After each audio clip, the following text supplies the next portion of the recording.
El Consejo Permanente de la Organización de Estados Americanos llamó este miércoles 27 de abril a tomar acciones ante la confiscación del edificio en que alquilaba y operaba su sede en Nicaragua la OEA, un hecho ordenado por el régimen de Ortega que sienta un precedente negativo en las relaciones internacionales. Conversamos con el doctor Guillermo Belt, ex asesor de la Secretaría General de la OEA y quien laboró durante 37 años en el organismo regional, sobre las implicaciones de esta nueva violación de los compromisos internacionales, la postura de la OEA y de sus países miembros y las repercusiones para el régimen Ortega Murillo. Doctor, el secretario general de la OEA, Luis Almagro, calificó de antecedente peligroso la ocupación y la confiscación ilegal de la sede de la OEA en Managua. ¿Qué implica en términos diplomáticos esta actuación del régimen de Ortega y qué tratados y convenciones se han violado?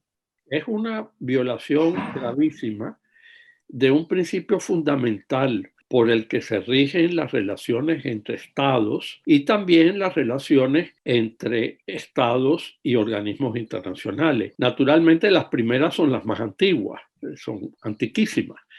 El principio de la inviolabilidad del personal diplomático, de la inmunidad de jurisdicción del personal diplomático y de las sedes diplomáticas, es decir, de las embajadas, los consulados y en este caso la sede de la oficina de la Secretaría General de la OEA en Managua, es un principio tan fundamental que en él se basan las relaciones, porque como usted sabe muy bien, hay países que mantienen relaciones diplomáticas con otro país y sin embargo la situación entre ellos es una situación muy tensa.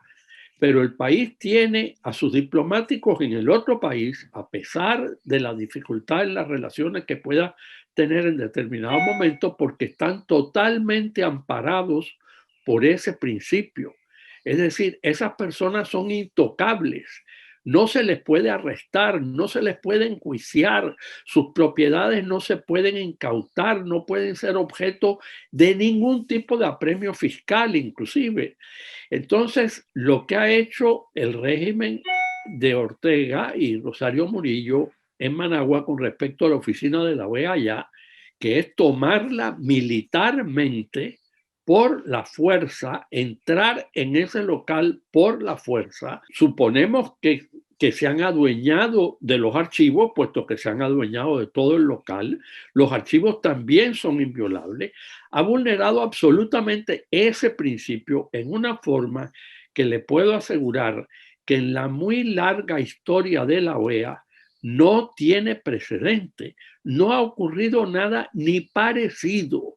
Entonces, han sentado un precedente que es peligrosísimo, peligrosísimo porque podrían imitarlo otros regímenes pensando que el sagrado principio de la inviolabilidad de los representantes diplomáticos y las sedes diplomáticas ha sido violado abiertamente. Si queda en la impunidad absoluta, este precedente es de una peligrosidad extrema, por razones obvias. ¿Y qué consecuencias tendría para la OEA ese precedente y cómo puede responder más allá de la condena verbal, que fue la que vimos hoy en la sesión del Consejo Permanente?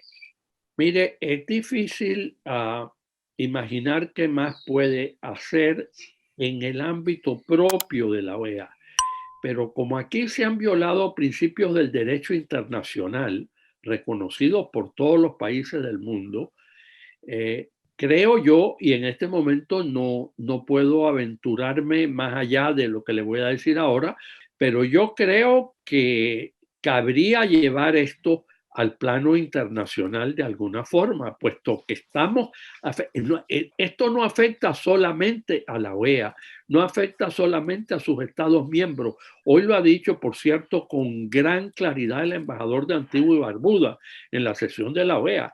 Ha expresado con toda claridad que esto es un asalto contra todos y cada uno de los Estados miembros de la OEA, pero es que afecta también a los miembros de los organismos multinacionales de alcance mundial, específicamente a Naciones Unidas y a todos sus órganos, porque si este precedente se repite, por otros países, por otros actores, va a quedar afectado el principio. De manera que la posibilidad de que esto trascienda del ámbito de la OEA, yo creo que definitivamente existe. Dentro del ámbito de la OEA, aquí entraríamos a considerar un aspecto político. ¿Cuál es la sanción máxima que tiene la OEA para un Estado que incumple sus obligaciones? En la actualidad es la sanción de suspensión de ese Estado que establece la Carta Democrática Interamericana. Pero desde el punto de vista político habría que pensar si tiene sentido a estas alturas intentar poner en práctica ese mecanismo cuando ya el Estado de Nicaragua, por boca del régimen actual, ha dicho que se retira de la organización. Es decir, yo creo que eso desde un punto de vista estrictamente político presenta una serie de dificultades. No desde el punto de vista jurídico. Desde el punto de vista jurídico, claro que está en una situación clarísima y ya hoy mucho más grave por la acción completamente ilegal que ha emprendido en cuanto a la oficina de la OEA en Managua. O sea que más que merece ser suspendido, la cuestión está si ya anunció, y desde luego que lo anunció formalmente, que se retiraba el 19 de noviembre pasado, parecería como políticamente inocuo, para decirlo menos, que ahora se le venga a suspender a alguien que de todas maneras está en vías de salida, ¿no? De manera que en ese juego político habría que pensar que la dictadura se le adelantó a la OEA. ¿Pueden los Estados miembros de la OEA entonces tomar acciones bilaterales en apoyo a la OEA tras lo ocurrido? Sí, y si en realidad las negociaciones que, como usted comprenderá, comenzaron ya entre los países miembros de la OEA con respecto a qué medidas van a adoptar, si nos fijamos bien en lo que dijo Antigua y Barbuda, que de nuevo es lo más revelador de todo lo que se dijo hoy, en mi opinión, si nos fijamos bien, él dijo hacia el final de su intervención este asunto que consideraremos en una próxima sesión de la OEA.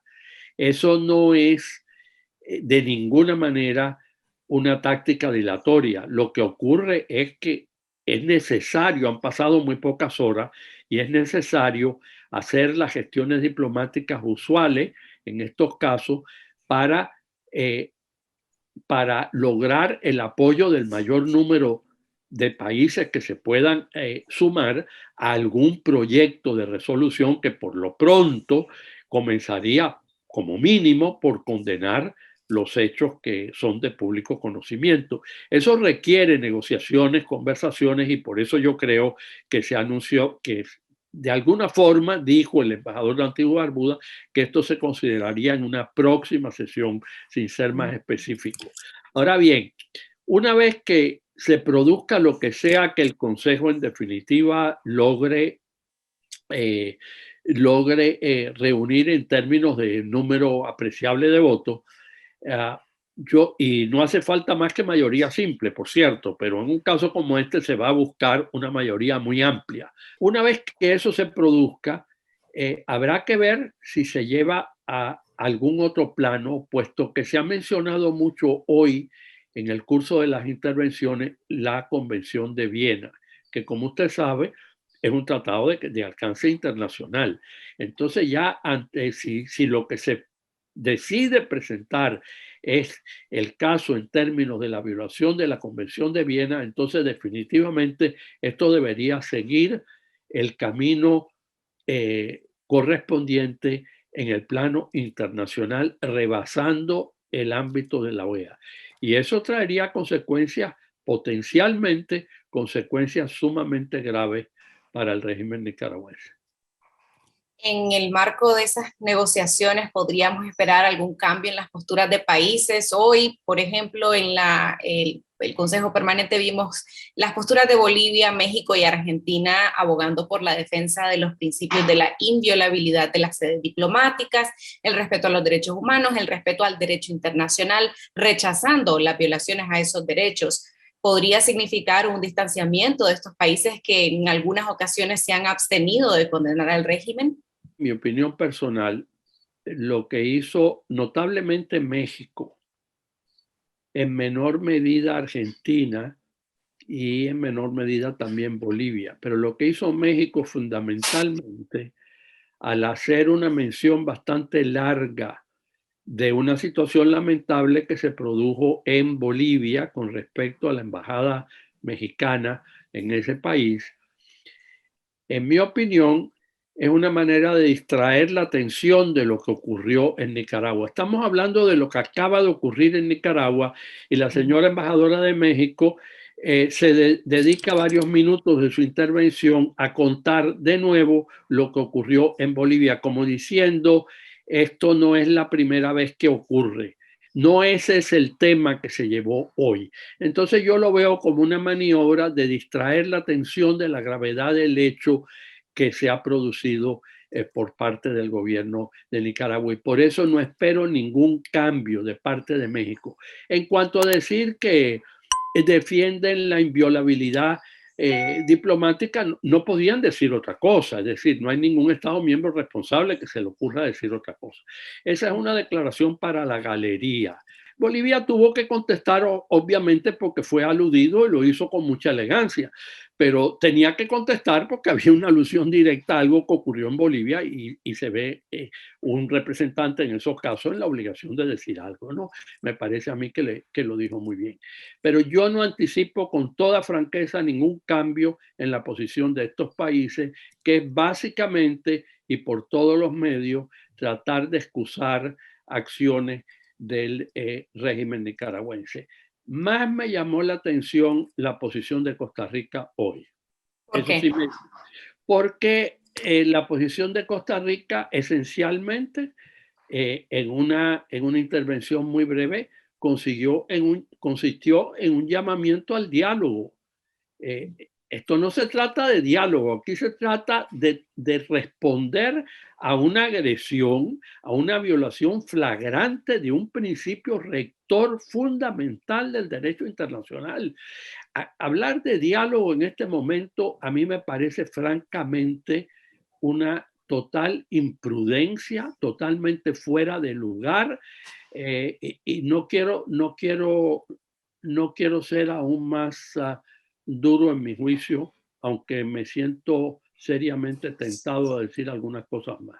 Lo que mucha gente se pregunta, doctor, es qué consecuencias puede tener esta confiscación para el régimen en Nicaragua.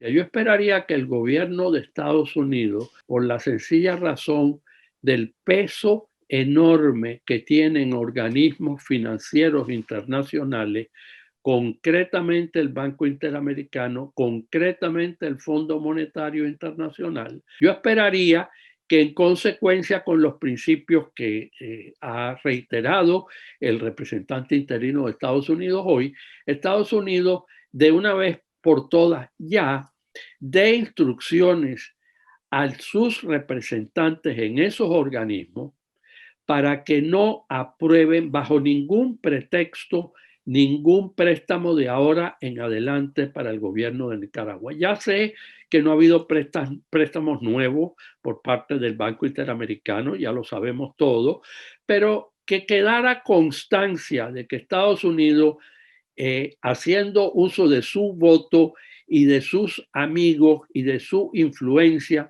en esos organismos, se planteara una posición muy clara de oposición a este tipo de préstamos. ¿Por qué? Porque estos préstamos están ayudando a sobrevivir a una dictadura que cuenta con el rechazo mayoritario del pueblo nicaragüense.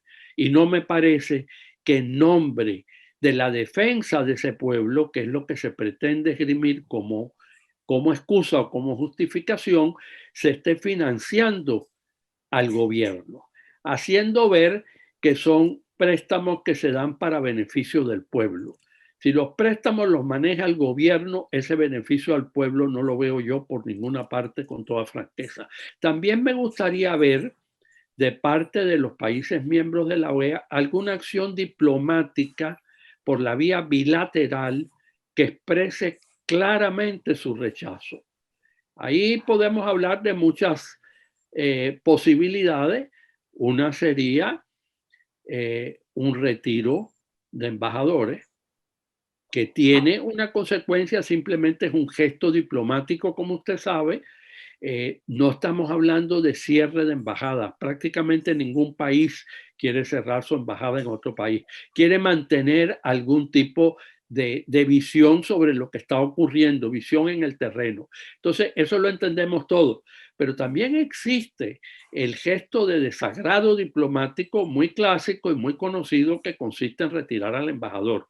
Y no sería mala idea que algunos países lo hicieran antes de que el régimen se adelante nuevamente y repita lo que hizo indecorosamente con el nuncio de su santidad, que hoy ha sido mencionado, por cierto, también en la sesión, en una de las intervenciones, que eso no se ha visto, que no se ha visto una declaración de persona non grata del nuncio apostólico en la forma que se hizo en Nicaragua, y que no le ocurra lo que ocurrió al embajador de Colombia, por ejemplo, por citar otro ejemplo, y que sea el régimen más bien el que, ante la posibilidad de un retiro de algunos embajadores, decida expulsarlos con pocos miramientos y con poca ceremonia, ¿no? Pero yo diría que es el momento de pensar seriamente en gestos de esa naturaleza. Esto no debe pasarse por alto de ninguna manera, porque si se pasa por alto, serán cómplices de una violación gravísima, gravísima al derecho internacional y a uno de los pilares de las relaciones entre países y de países con los organismos multinacionales. Ahora, ¿cuál sería la intención del régimen de agravar su aislamiento con esta confiscación ilegal de una sede diplomática? Que además está el antecedente de las propiedades de Taiwán, que también fueron confiscadas por el Estado en diciembre pasado. ¿Es posible gobernar bajo ese aislamiento que el régimen ha venido propiciando con sus acciones? Es muy difícil saber qué es lo que busca. Yo por lo menos no sé qué es cuál es la intención detrás de todo esto. Me parece a mí que hoy el embajador del Perú, en una intervención breve en la sesión del Consejo, dio una voz de alerta cuando dijo que habría que pensar cuidadosamente en la reacción que tenga la OEA. No vaya a ser que esa reacción entre de alguna forma en algún tipo de juego político iniciado por el régimen. Y me pareció una advertencia muy interesante, porque es evidente que el embajador del Perú, eh, estando completamente de acuerdo en que hay que reaccionar, eh, quiere advertir de que no debe producirse una reacción en la línea de lo que quizás el régimen esté buscando. Yo veo muy difícil que la incautación, que también es ilegal, por supuesto, no solo la irrupción violenta por fuerzas de la policía es ya una violación gravísima, es el anuncio que ha hecho la vicepresidenta de que se procede a confiscar el inmueble, que en primer lugar no es propiedad de la OEA, es propiedad de un particular que supongo que es ciudadano nicaragüense, pero no me consta, y por lo tanto es otra arbitrariedad del régimen. No puede confiscar a la OEA porque no es propiedad de la OEA. El hecho de anunciar que ahora el inmueble se va a dedicar a otros fines y va a pasar a ser museo, etcétera, parecería indicar que todo esto es o como una ficha para una posible negociación, o como una despedida escandalosa con miras a unirse a alguna otra organización o a integrarse en algún otro, más bien a integrarse en algún otro bloque de países poderosos. A lo mejor sí tiene aspiraciones Ortega a ser parte del gran juego geopolítico mundial. Eso se lo he oído decir a un compatriota suyo varias veces, Y me parece que no está fuera de la realidad, que lo que esté buscando es colocarse en una posición de ser el ficha en ese juego geopolítico mundial, actuando naturalmente junto con los enemigos principales o los que él percibe como enemigos principales de los Estados Unidos, del imperio, etcétera, etcétera, siguiendo el discurso. Esa podría ser, digamos, su ficha de entrada en ese club selecto al cual él se quiere unir en momentos en que uno de los dirigentes de ese club selecto está siendo atacado por el mundo entero por los horrores y los crímenes de lesa humanidad que a todas luces está cometiendo en Ucrania. Me parece que si por ahí van los designios del comandante, va muy mal encaminado. Pobre Nicaragua, si es por ahí que vamos.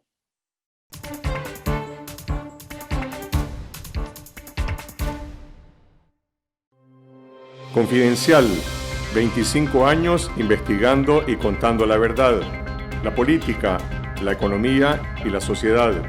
La aspiración de un país con democracia, prosperidad y justicia. La corrupción, la pobreza y la violencia. Los temas que afectan e interesan a todos los nicaragüenses. Revelamos la verdad que otros ocultan. Fiscalizamos el poder. Promovemos el debate público. Hacemos periodismo independiente. Por una ciudadanía crítica y mejor informada. Contá con nosotros. Estamos cada vez más cerca de vos. Nunca podrán confiscar la verdad. Confidencial. Conectados con la verdad.